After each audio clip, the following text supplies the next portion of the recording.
করছিস তুই সকালবেলায় নিয়ে আয় দেখি। এর থেকে ও কিভাবে ধরেছিস?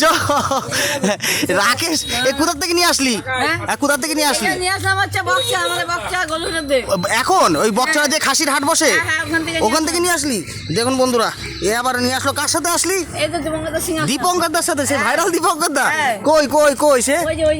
ওই যে দেখুন একসাথে কি হাটে কি দেখা হয়ে গেছিল? একসাথে গেছিলে? তা এখন মাংস কাটবে বলে তা নিয়ে চলে আসছে, দেরি করছে নাকি? এই খাসির কি খেতে হবে? কি খেতে হবে?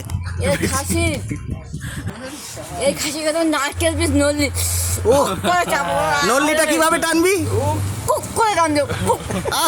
টানার সাথে সাথে কি বেরোবে ভিতরে মাখন। দেখুন বন্ধুরা, রাকেশ ভাই চলে এসেছে দীপঙ্কর দার সাথে। এই যে একদম দেশি খাসি নিয়ে এই ভাইরাল দীপঙ্কর দার দোকানে একসাথে দেখা হয়ে গেছিল হাটে। যাক, ভালো আছো তো দীপঙ্কর দা? হ্যাঁ ভালো আছি। তাহলে আসলাম। হ্যাঁ আচ্ছা আচ্ছা।